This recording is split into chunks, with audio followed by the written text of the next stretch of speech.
Y vamos a ver, hermanos, en estos versículos, vamos a ver las tres figuras con las que el apóstol Pablo describe a la iglesia, hermanos, a la iglesia del Señor, a los cristianos. Las tres figuras con las que el apóstol Pablo describe a la iglesia. ¿Ok?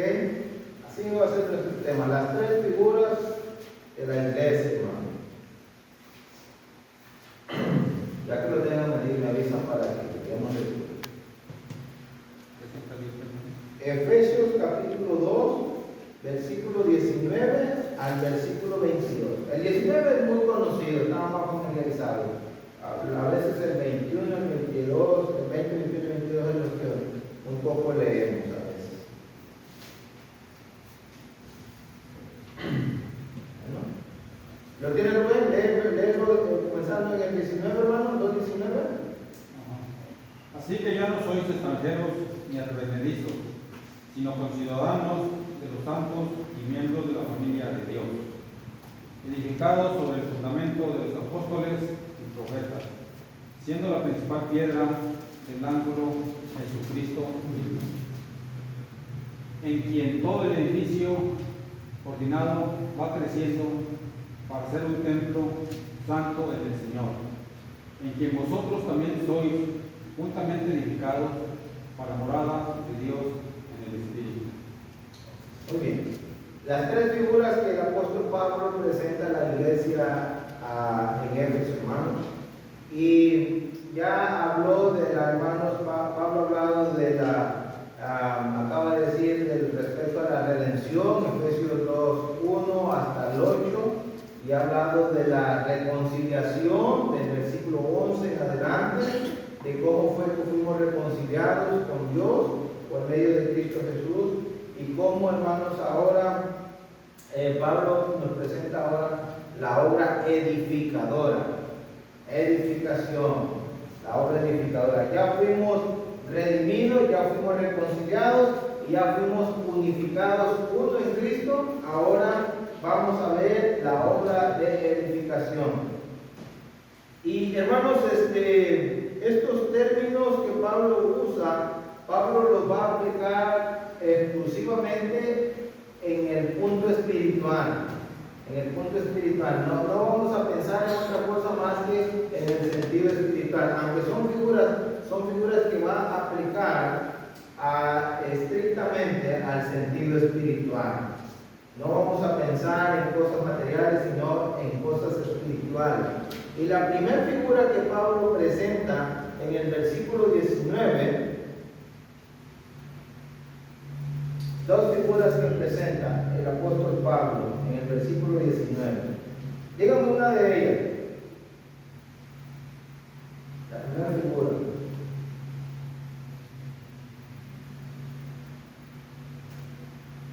Que ya no somos extranjeros. No, que ahora son, la primera figura que presenta la iglesia, ahora son ciudadanos, conciudadanos de los santos. Tiene que ver con lo que acabas de decir, hermanos, de que ya no son extranjeros ni advenedizos. Pero la primera figura es que ahora son conciudadanos de los santos. Y la otra figura que presenta ahí mismo el versículo, nomás para identificar las tres figuras, y luego hablamos de eso. Somos parte de la familia de Dios. Ahora son miembros de la familia de Dios. Mira, una primera figura, conciudadanos de los santos. Segunda figura, miembros de la familia de Dios. Y la tercera figura, Somos el templo. somos en quien todo el versículo que 21, 21. ¿verdad? Versículo 21, en quien todo el edificio, mira, pero estamos hablando de ciudadanía espiritual, ciudadanía celestial. Estamos hablando de ciudadanía, no ciudadanía de una país, de una nación terrenal, sino de una nación celestial. Estamos hablando no de una familia humana, material, sino de este mundo, sino de la familia espiritual, de la familia de Dios, de la familia divina, de la familia celestial. Y cuando hablamos de un templo, o en quien todo el edificio, lo dice dos veces, el versículo 21, refiriéndose a la iglesia, en quien todo el edificio bien terminado, va creciendo para ser un templo santo en el Señor. Cuando hablamos de un templo, no estamos pensando de paredes, no estamos hablando de este edificio, no estamos pensando en casa, no estamos pensando en cosas materiales de piedra o hechas de cemento. Este templo que se está refiriendo está hablando de un templo espiritual. Templo espiritual. Incluso, hermanos, en el Nuevo Testamento, la Biblia, cuando se refiere a templo, en el Nuevo Testamento, ya no tiene la idea de un templo material, físico, de piedra, de cemento, sino un templo espiritual. Casi la mayor parte del Nuevo Testamento se refiere a un templo espiritual. Ok, esas son las tres figuras las cuales vamos a meditar. Y comienza señalando lo que el hermano dice en el versículo 19. Así que, y ese así que, hermanos, tiene que ver con lo que el apóstol Pablo acaba de decir acerca de, hermanos, tiene que ver con la relación con lo que Dios ha hecho en Cristo Jesús.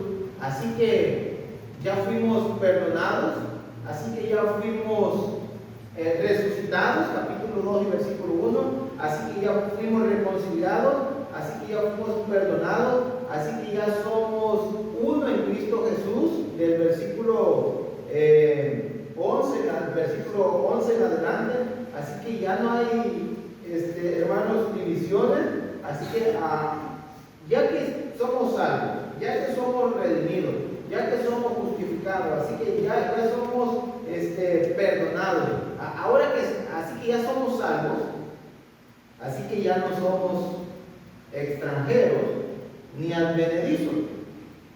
Y la palabra extranjero, hermano, la palabra extranjero, Pablo comienza con esa palabra señalando que a los hermanos en Éfeso, ahora que están en Cristo, ya no son extranjeros ni advenedizos. Esto es forastero. La palabra advenedizo tiene que ver con forastero, con peregrino, con alguien que va de paso.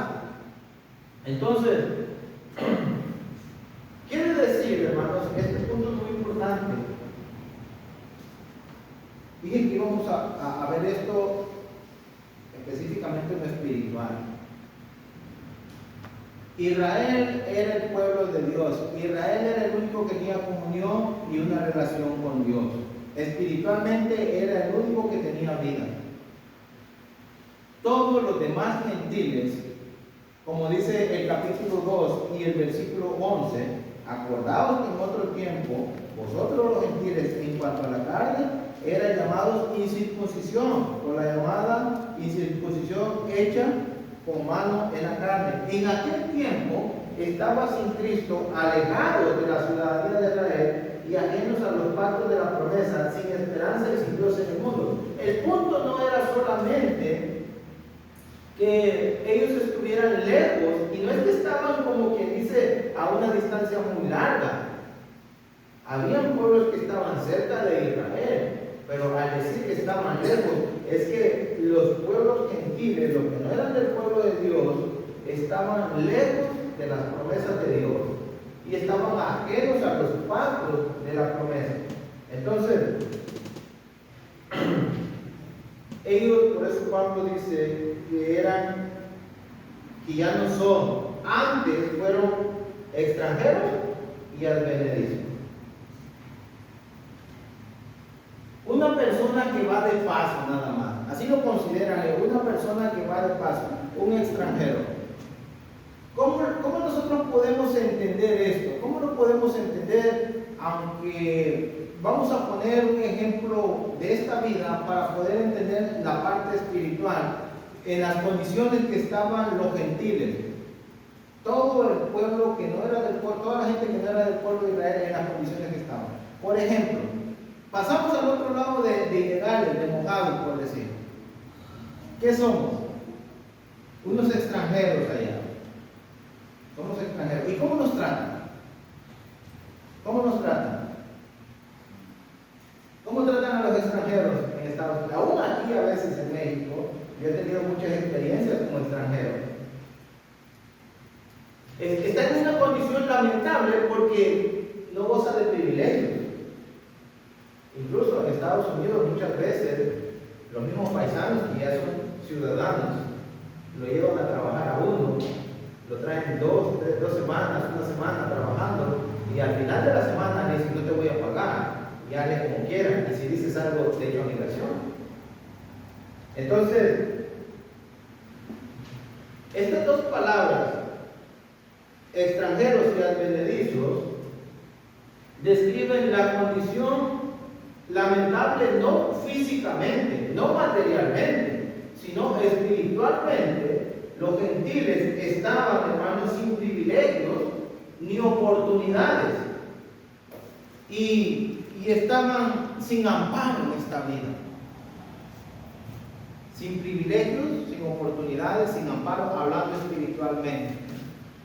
El ejemplo que estamos poniendo es como ir a Estados Unidos ilegalmente. No tiene privilegios, no tiene oportunidades. Si quiere reclamar algo, lo primero que le dicen es: te vamos a echar la migración para que te deporten.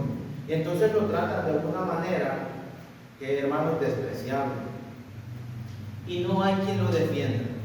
No hay quien lo defienda. Las leyes no lo defienden. Por eso hay se han hecho muchos grupos para tratar de defender a los inmigrantes. Pero, hermanos, políticamente, la gente en Estados Unidos que no tienen un estatus migratorio, y no estoy tratando de hablar de política, sino los que no tienen un estatus migratorio, corren el riesgo cada día de que lo deporten de ese país. Bueno, espiritualmente,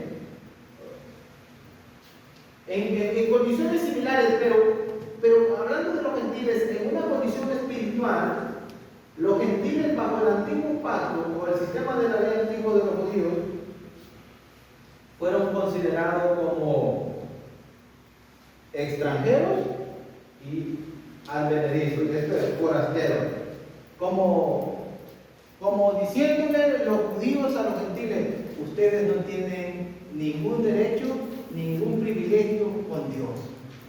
Ustedes no tienen ningún beneficio en esta vida espiritual. Las promesas son para los judíos.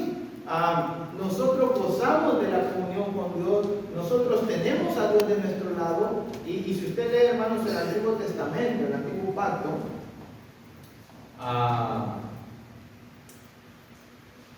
Dios siempre está defendiendo a Israel. Pero a Israel y a los pueblos que atacan a Israel, Dios les trae castigo.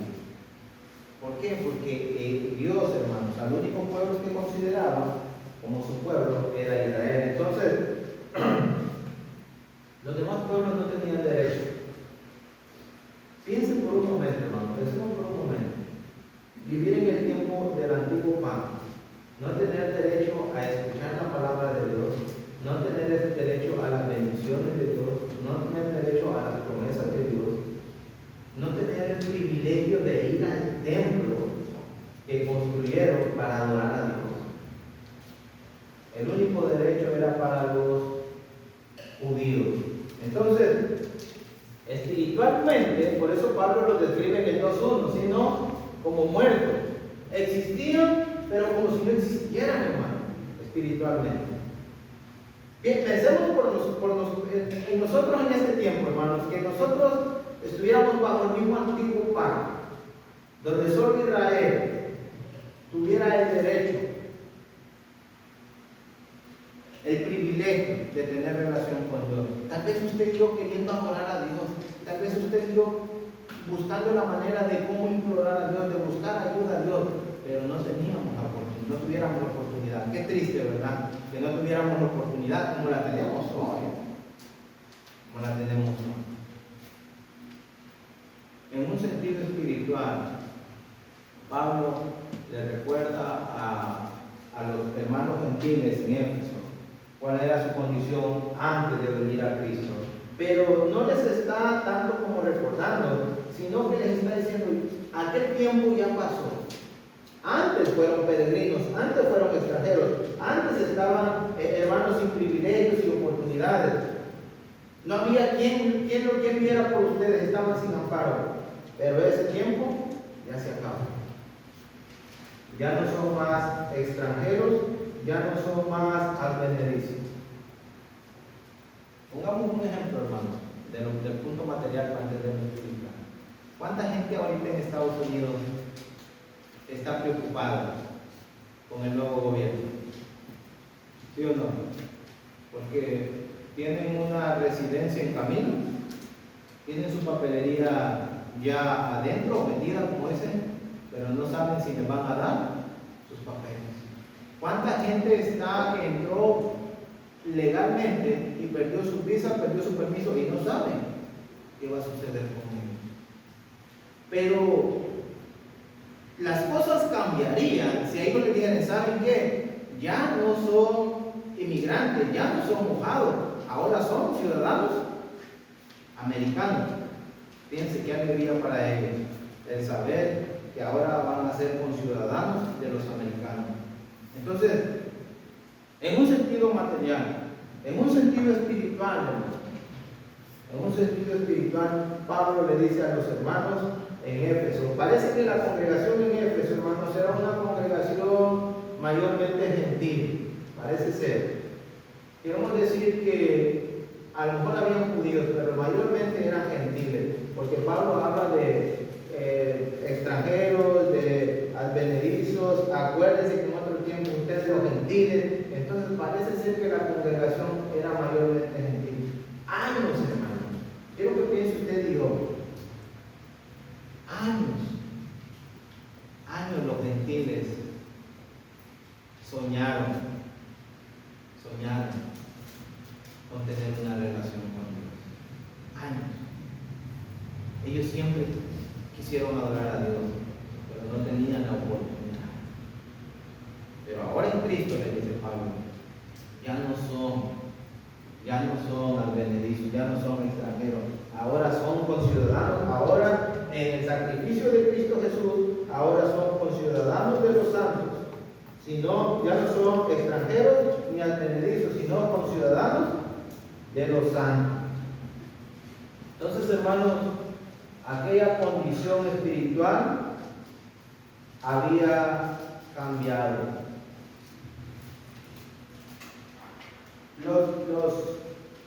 Nosotros los que vivimos acá en México, vivimos en Latinoamérica, América del Norte, América Central, a Sudamérica, todos nosotros pertenecíamos a los gentiles. No éramos del pueblo de Dios. No pertenecíamos, no había esperanza, no habían promesas para nosotros. Si siguiéramos viviendo bajo el mismo régimen antiguo, del antiguo pacto, nosotros, aunque quisiéramos ir al cielo, aunque quisiéramos lo quisiéramos, no podríamos. Pero las cosas han cambiado, dice Pablo. Por eso la frase, el texto comienza, así que ya Cristo nos ha reconciliado, nuestra condición espiritual ha cambiado. Entonces, hermanos,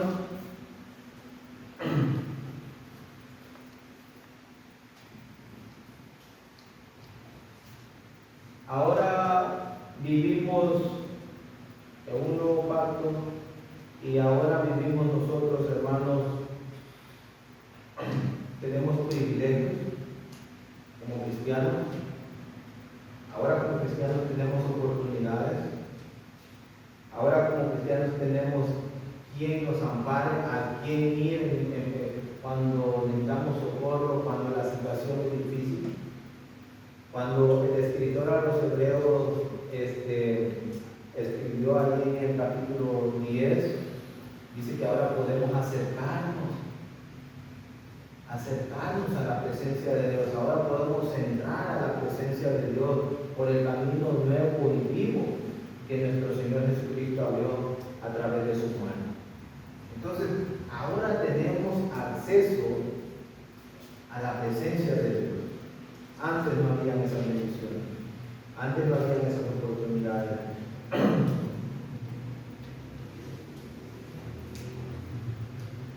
¿Qué significa también que sean conciudadanos de los santos? Es que son ciudadanos legítimos. Fíjate, ¿Cuánta gente no hace esfuerzo, hace sacrificio, invierte? Y aquí mismo de México, de aquí de la frontera, gente que está invirtiendo su dinero, está invirtiendo tiempo, está dedicando fuerzas para que le den una ciudadanía en Estados Unidos.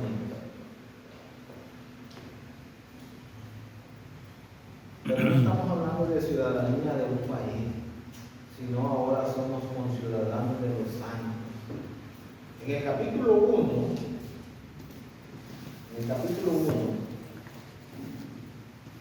en el versículo 5, léelo, hermano.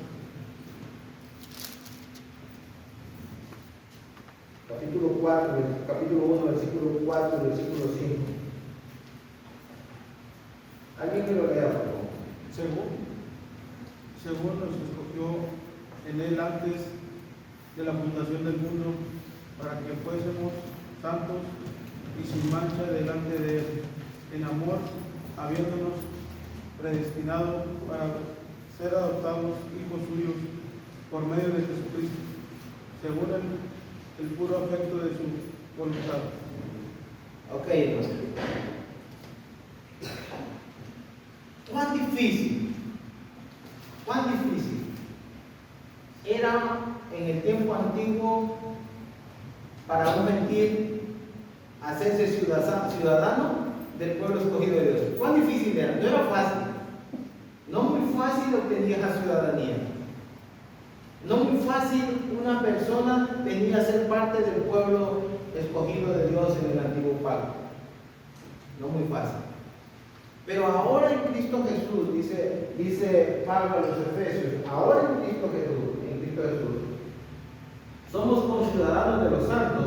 Y el 1:4 dice, según nos escogió en Él, en Cristo, antes de la fundación del mundo, para que fuésemos santos, sin mancha, delante de Él, y en amor, habiéndonos predestinado para ser adoptados hijos suyos por medio de Jesucristo, según el puro afecto de su voluntad. Fuimos adoptados, fuimos predestinados y fuimos adoptados, hermanos, para ser santos, apartados, dedicados para Dios, tanto de los judíos como de los gentiles. Ahora los cristianos vienen a ser parte del demás pueblo de Dios, sean judíos, sean gentiles, sean de la nación que sea. Ahora son conciudadanos de los santos, hermanos, y gozan de los mismos privilegios, gozan de las mismas oportunidades, y gozan de la misma comunión con Dios, y tienen el privilegio, todos los cristianos, de tener una relación con Dios. Espiritualmente, antes, los gentiles estaban en una condición lamentable. Pero ahora, dice Pablo, ya no es así. Ya no son peregrinos ni extranjeros, como dice Pedro, ahora son conciudadanos de los santos. Pertenecemos a la ciudadanía de los escogidos de Dios, sean del pueblo judío o sean de los gentiles. Ahora toda persona que obedece al Evangelio, que es reconciliada con Cristo por su muerte, viene a tener los mismos derechos de todos los cristianos. Así que, hermanos, usted y yo podemos entrar a la presencia de Dios a la hora que queramos. Usted y yo tenemos a Dios al momento que usted y yo queramos. Qué importante una ciudadanía, hermanos. Yo, en lo personal, ustedes saben que no soy de este país. He tenido que pasar, hermanos, muchas situaciones difíciles por el simplemente hecho de ser extranjero. A veces desprecios, a veces críticas, por no ser de esta nación. No tengo el privilegio tampoco que tienen ustedes como mexicanos de ejercer el voto. No tengo el derecho ni el privilegio de decir yo voy a elegir al presidente de la nación, como lo tienen ustedes. Y otros derechos más que tienen ustedes como ciudadanos mexicanos de aquí de la nación. Pero cuando hablamos de ciudadanía espiritual, de la ciudadanía celestial, todo cristiano, hermano, tiene los mismos derechos. Sea que tenga 10 años, 20 años de ser cristiano, y sea que alguien se venga convirtiendo al cristianismo. Los derechos son los mismos.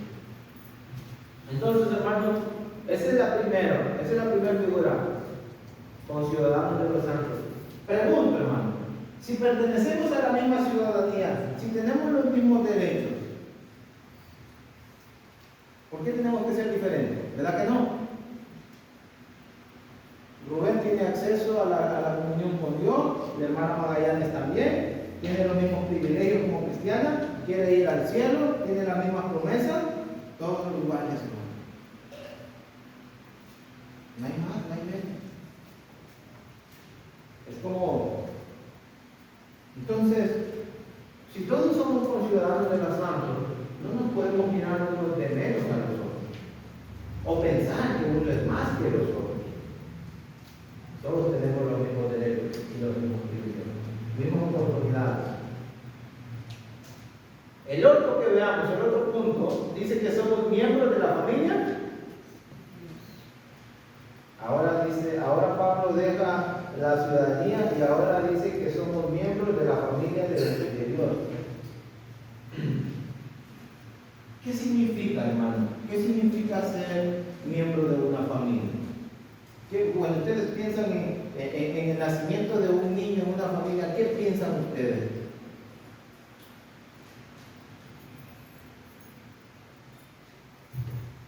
Es un niño que ha encontrado un hogar, ¿no?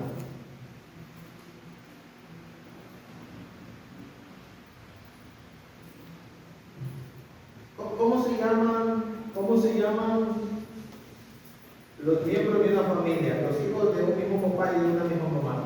¿Cómo se llaman? ¿Cómo se trata? ¿Cuál es el nombre que decimos? ¿Es mi? ¿O es mi hermano? ¿O es mi hermana? ¿No es así que le dice?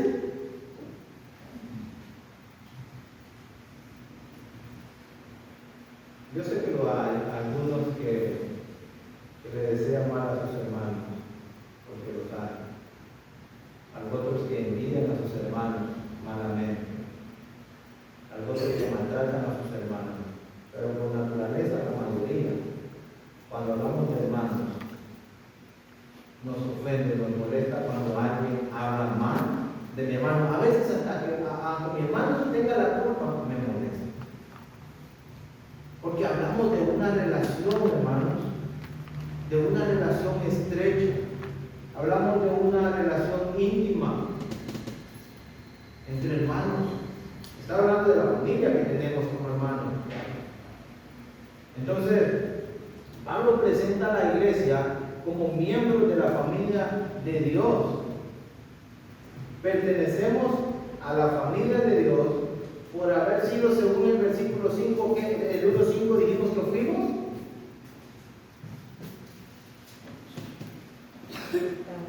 Que fuimos adoptados, hermano. Usted y yo somos adoptados por Dios en su familia. No éramos de la familia de Dios. Dios nos adoptó en esa familia. Piense por un momento, hermanos, los niños que están en un lugar de esos, y hermanos, donde no tienen papá y mamá, y de repente le dan la noticia y le dicen, hubo una familia que te va a adoptar. Qué alegría, ¿verdad? Para él. Saber que va a tener un hogar. Saber que ahora va a tener unos padres que van a ver por él. Saber que ahora va a tener una familia, que va a tener un techo, que va a tener un lugar donde descansar. Bueno, usted y yo, cuando venimos a Cristo, Pablo le dice a los hermanos gentiles, ya no son extranjeros, ya no son advenedizos, ahora somos ciudadanos de los santos. Y no solamente pertenecen a la ciudadanía celestial, sino que también pertenecen a la familia espiritual, a la familia celestial, a la familia divina, a la familia de Dios. Ahora todos los que obedecido al Evangelio.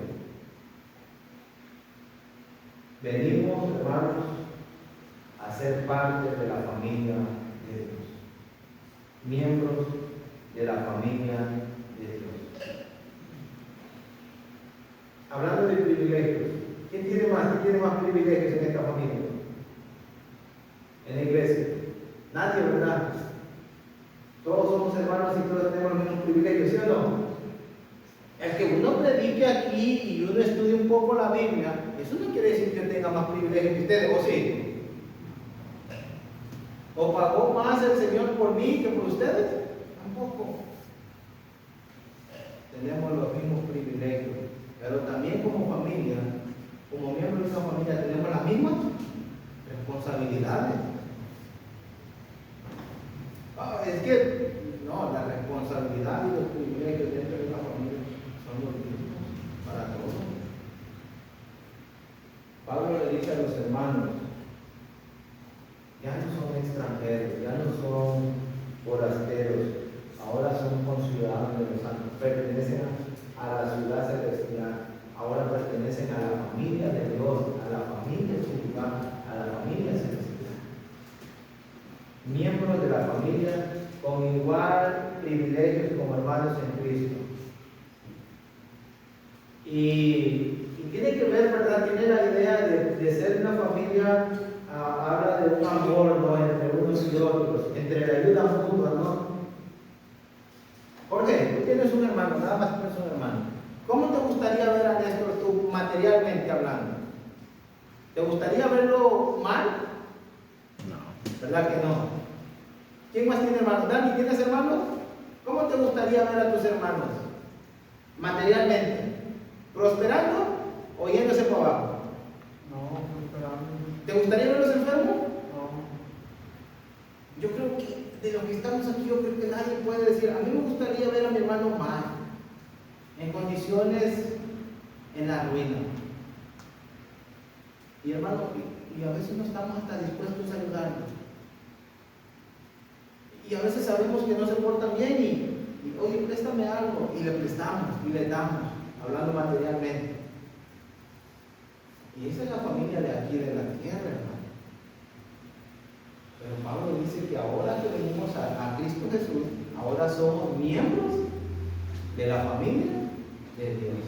Y otra idea que tenga el ser miembro, hermano, ¿qué significa? Porque miren que hay dos cosas. Miembro es una parte del cuerpo, ¿sí o no? Un miembro. Cuando una familia, un padre, un matrimonio tiene un hijo, trabaja en él, pero llega un momento que ese hijo empieza a producir para esa familia. Es un miembro que viene en su momento, se tiene que trabajar en él, darle alimentación, vestuario y todo, pero llega un momento cuando ese hijo crece, que ese miembro empieza a producir para su familia. ¿O no es así? Oye, hijo, ahora te va a tocar pagar la luz. Oye, hijo, ahora te va a tocar pagar el agua este mes. Y así sucesivamente, en cosas materiales. Hay que limpiar el zacate. Hermano, nosotros venimos a ser miembros de la familia de Dios, como una parte importante dentro del cuerpo de la familia de Dios. Tenemos que aportar para la familia de Dios. Gozamos de privilegios, tenemos un hogar, tenemos una familia, tenemos unos hermanos, tenemos un Padre Celestial, tenemos un hermano mayor que es Cristo Jesús, y nosotros todos nos llamamos hermanos, nos ayudamos unos a los otros, y cuando un hermano llega al Evangelio, obedece el Evangelio, se bautiza para el perdón de sus pecados, sabemos que está chiquito y buscamos la manera de cómo apoyarlo, pero llega un momento que ese hermano tiene que crecer. Y viene a ser miembro de esta familia, también tiene que aportar, tiene que ayudar. Entonces Pablo le dice a la iglesia que ahora son miembros de la familia de Dios. Miembros de la familia de Dios. Familiaridad. Y enfatiza también paz. Paz que tenemos en Dios por medio de Cristo. Entonces, hermanos, espiritualmente, ahora nosotros como cristianos pertenecemos a una ciudadanía. cristianos. Pertenecemos a una familia, la familia de Dios. Somos parte de esta familia. Es un privilegio, hermano, ser cristiano. No cree usted que solamente, bueno, ser cristiano. Debemos de alegrarnos, debemos de sentirnos orgullosos, debemos de sentirnos, hermanos, halagados de saber que somos de la familia de Dios. No de una de las mejores familias de Laredo, no de una de las mejores familias de México, no. De la familia que tiene su origen en Dios, en el cielo. El ser parte de la iglesia, el ser miembro de la iglesia del Señor. Y por último, bueno, ¿tienen algún comentario? Acerca de estos dos puntos. Bueno, si no tiene, la otra característica, dijimos 3. ¿La otra cuál es? El último.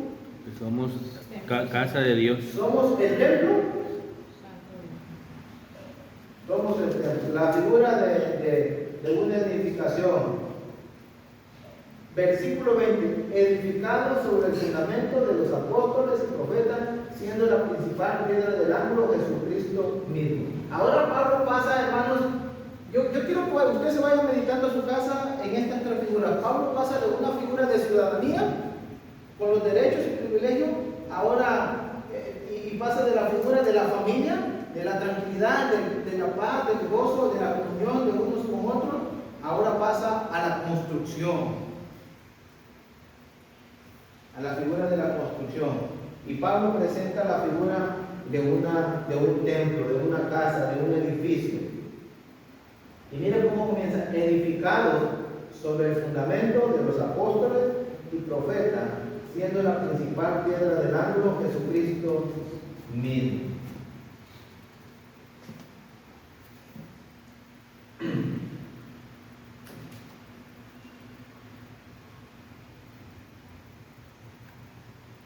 ¿Cuál es el resultado de ser salvos? Somos ciudadanos de los santos y somos miembros de la familia de Dios. ¿Y cuál es el otro resultado de ser salvos, hermanos? Que ahora somos, hermanos, una piedra en el edificio espiritual de Dios. Ahora somos una piedra en el edificio espiritual de Dios.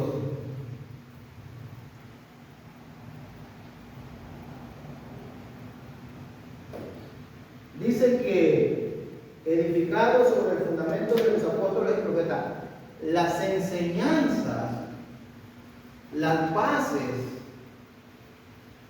para el fundamento de la iglesia están en las revelaciones que recibieron los apóstoles y profetas del Nuevo Testamento. Y lo que ellos dijeron que se debía de hacer es lo que se hace, y lo que ellos prohibieron es lo que se prohíbe. Y le dijo el Señor Jesucristo a Pedro, y le dijo el Señor Jesucristo a Pedro, que lo que Pedro atara en la tierra, o los apóstoles ataran en la tierra, lo iba a ser atado en el cielo, y que lo que desatara en la tierra también iba a ser desatado en el cielo. Entonces lo que el Señor estaba diciendo, que lo que los apóstoles aprobaran aquí en la tierra iba a ser aprobado en el cielo. Y cuando llegamos a Hechos capítulo 2, en el versículo 37 en adelante, cuando le preguntaron a Pedro: Pedro, hemos pecado, matamos al Señor, ¿qué debemos hacer?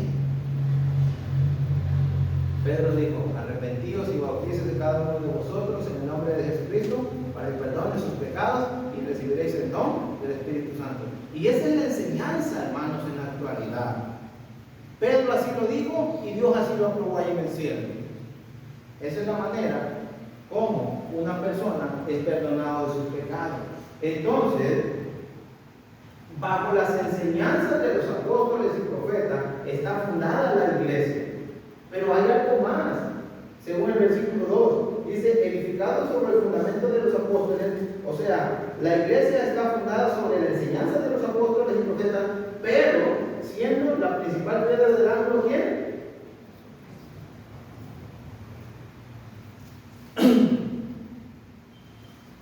Hermanos, vamos a ver un poquito más. Cuando las gentes importantes van a en la política, tú, Rubén, en el municipio, van a construir un edificio importante, ¿no van a poner una piedra según? Y de ahí comienzan, ¿no? ¿No es así? Se echa una piedra, llega, cortan el listón, pusimos la primera piedra y de ahí empiezan a construir para todos lados. Bueno, Cristo es la principal piedra del ángulo. Él es la primera piedra espiritual y de ahí para allá las enseñanzas de los apóstoles y la iglesia edificada o enseñada sobre la enseñanza que los apóstoles recibieron. Por eso dice que Cristo es la principal piedra del ángulo. Su muerte en la cruz del Calvario echó los cimientos. El evangelio de Cristo es el punto donde comienza la vida cristiana, en la muerte, sepultura y resurrección de Cristo. Por eso Pablo dice, edificado sobre el fundamento de los apóstoles y profetas, siendo la principal piedra del ángulo, Jesucristo mismo. Todo gira en Cristo Jesús. Bien, versículo 21. Venimos y somos enseñados por los apóstoles. Es lo que estamos haciendo. ¿Quién nos está enseñando hoy? El apóstol Pablo, ¿sí o no? Bajo sus enseñanzas estamos siendo enseñados hoy, esta tarde, diciéndonos que ahora somos ciudadanos de los santos. Y Pablo nos está diciendo que somos miembros de la familia de Dios. Bajo esa enseñanza nos está Pablo ahora enseñando, hermano. Y luego dice el versículo 21, en quien todo el edificio, refiriéndose a la iglesia, todos los salmos, en quien todo el edificio bien coordinado va creciendo para ser un templo santo del Señor. En quien todo el edificio, miren que Pablo se refiere a ese edificio, a los que son salvos, a la iglesia, a los ciudadanos, a los conciudadanos, a los que son miembros de la familia de Dios, son el edificio. Los que han sido edificados sobre el fundamento de los apóstoles, en quien todo el edificio, no solamente unos, hermanos,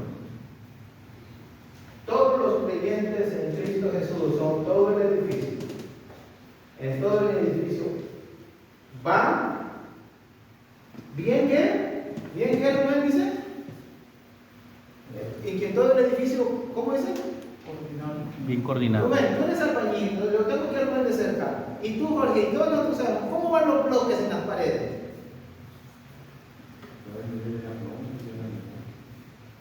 ¿Han visto la película de Cantinflas que va y pide el trabajo de albañil según pone unos ladrillos todos feos? ¿Se le cae, sí o no? Pablo, usando la figura de una casa, dice en que en todo el edificio, bien coordinado, los bloques bien puestos uno sobre otro, no ahí se va, bien coordinado, bien ensamblado, bien aplomados, bien alineados, va creciendo para ser un templo santo del Señor. ¿Qué necesita la iglesia, según el texto, hermanos, para crecer? ¿Qué necesita?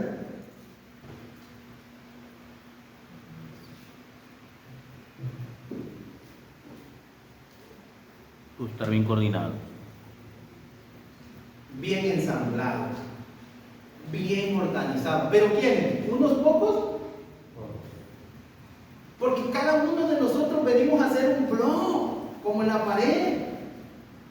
Y si yo este blog o una parte de esta pared no estoy, no me ensamblo bien, ¿qué pasa? Pues la pared va a quedar chueca, ¿sí o no?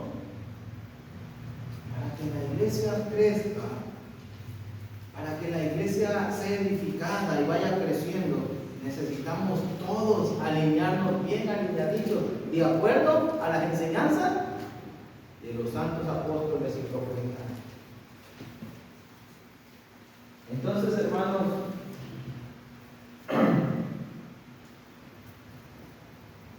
y cuando un edificio, hermanos, hasta las mujeres yo creo que entienden, cuando las casas están bien hechas, bien aplomadas, bien puestas los bloques, bien puestas las columnas, ¿quién les ofrece una casa? ¿Cómo son las casas de villas, Jorge? ¿Cómo son? Se rajan, ¿no? Se agrietan. Tenemos miedo que caiga una casa, no por nada, porque se puede caer. Pero cuando algo está bien aplomado, cuando algo está alineados. Cuando los bloques están bien, hermanos, ensamblados, y hay unas buenas columnas, puede venir el tornado que venga y nosotros vivimos en paz y tranquilos. Esta casa está bien construida. Bueno, en un sentido espiritual, nosotros como cristianos, hermanos, cuando estamos bien coordinados, bien ensamblados, bien alineados, de acuerdo a la palabra de Dios, lo que le ofrecemos a la iglesia y a la congregación es firmeza, estabilidad, seguridad.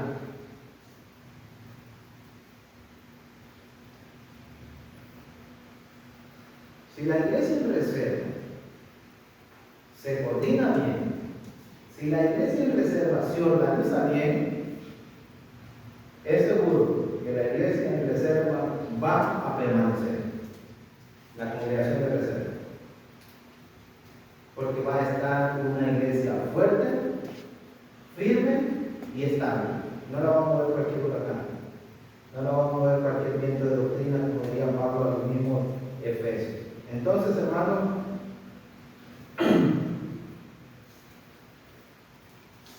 para que haya crecimiento es necesario dos cosas: que toda la iglesia esté involucrada, toda, desde el que se acaba de bautizar hasta el primero que se bautizó, que todo el edificio esté bien coordinado, que toda la iglesia, hermanos, toda la iglesia, toda la congregación tenga esas ganas, pero también que todos nos enchufemos en el lugar que nos corresponde, de acuerdo a las capacidades que tengamos, para poder hacer crecer la construcción espiritual. En que en todo el edificio bien coordinado va creciendo para ser un templo santo en el Señor.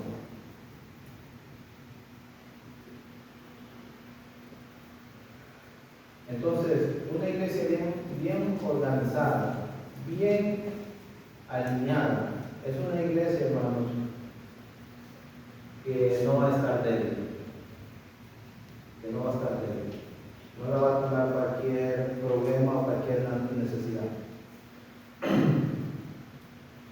En ese texto, aparte de lo que acabamos de decir, ¿cuáles son las dos cosas, hermana Magallanes, que van de la mano para que la iglesia crezca, para que haya un crecimiento numérico, espiritual y lo que usted guste y quiera? ¿Cuáles son las dos cosas que van de la mano? Dice que hay que todo el edificio bien coordinado. Y luego dice,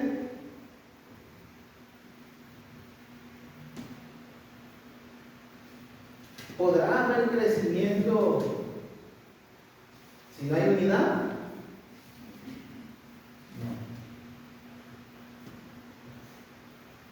Para que, hermanos, se logre esto, para que la iglesia crezca, necesita unidad, ensamble. Un edificio bien ensamblado lo puede llevar 20, 30, 40 pisos.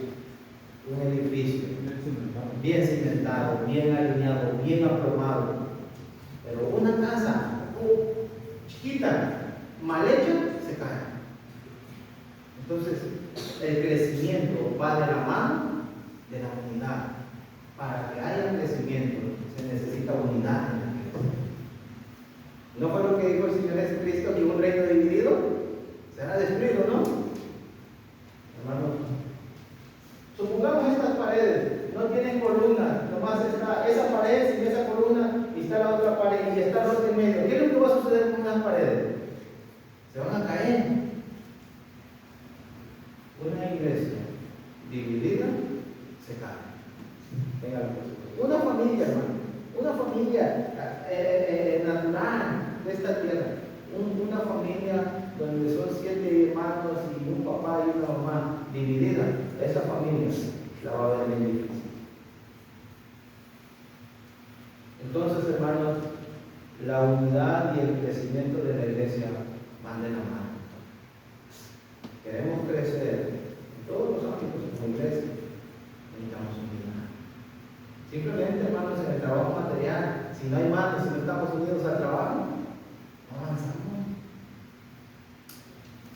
¿Cuál es el objetivo? ¿Cómo eso terminamos? ¿Cuál es el objetivo, hermanos, de este edificio? ¿Cuál es el propósito de la iglesia de crecer? ¿Cuál es el propósito de vivir unidos? ¿Cuál es el propósito de que vivamos como familia? ¿Cuál es el propósito que pertenezcamos a una misma ciudadanía? ¿Cuál es el propósito? Según el versículo 21.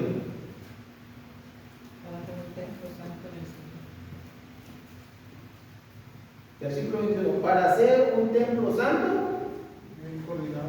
en quien vosotros o ustedes también con los judíos y gentiles son juntamente edificados para morada de Dios. Hermano, yo estaba pensando en esto, en estos textos, me quedé meditando un rato y pensaba en esto. Desde Éxodo 25, Dios le dijo al pueblo de Israel: hagan un tabernáculo. ¿Sí se acuerdan? Traigan ofrenda y háganme un lugar, porque quiero estar cerca de ustedes. Y se construyó el tabernáculo y había una nube espesa, dice, y ahí estaba la presencia de Dios. Pasan los años, cruzan el Jordán y todo, y llegamos al libro de Samuel, y yo estaba meditando estar así como lo estoy contando, y hay un templo en Silo, y ahí se encontraba la gente con Dios. Después de ese tiempo, Salomón, David comenzó a construir el templo en Jerusalén, Salomón lo construye, y ahí estaba la presencia de Dios. 70 años de cautiverio, regresan, Esdras, Nehemías, vuelven a reconstruir el templo de Dios. Después de muchos años, Herodes el Grande terminó de reconstruir ese templo, le puso piedras preciosas y todo, pero solo había, hermanos, cosas como nubes, como un sereno, donde se veía la presencia de Dios. Pero ahora, todas esas cosas eran símbolos inmateriales, pero ahora, en nuestro tiempo, la presencia de Dios está en la iglesia. Ahora la iglesia, usted y yo, somos el templo, el lugar más preciado, el lugar más santo, el lugar más especial de Dios aquí en la tierra. Somos la iglesia. Por eso vivimos en unidad. Por eso somos una familia, y para eso somos una familia, para que Dios habite en nosotros. Dice, con el propósito para hacer un templo santo en el Señor, para morada de Dios en el Espíritu. No solamente es crecer por crecer, no solamente es tratarnos como hermanos, y no solamente es pertenecer a una congregación, es para que Dios more en este lugar, en la iglesia, hermano, para morada de Dios en el Espíritu. La verdad me quedó muy... ¿Cómo es posible, hermano? ¿Cómo es posible que el Dios que no tiene límites, que el Dios que lo puede tener todo, nos haya escogido a nosotros los cristianos para que seamos su morada? Haya escogido la iglesia del Señor para que la iglesia sea su morada.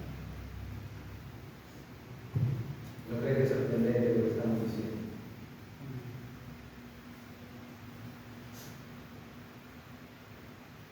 Hermano, los esfuerzos, los sacrificios, las inversiones que nosotros hacemos en la iglesia no se comparan con el trato que Dios tiene para nosotros.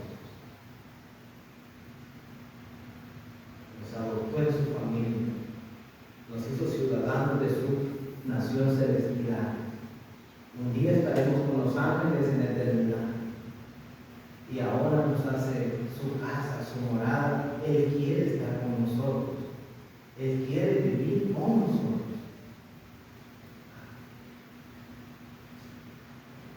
¿Valdrá la pena trabajar? ¿Valdrá la pena ser fiel a Dios? Claro que sí, mi hermano.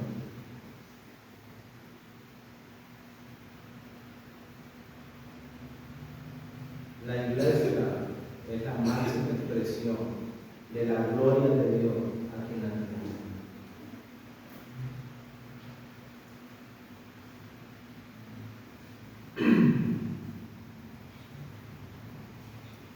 esfuerzos, los sacrificios, el trabajo que usted y yo hagamos,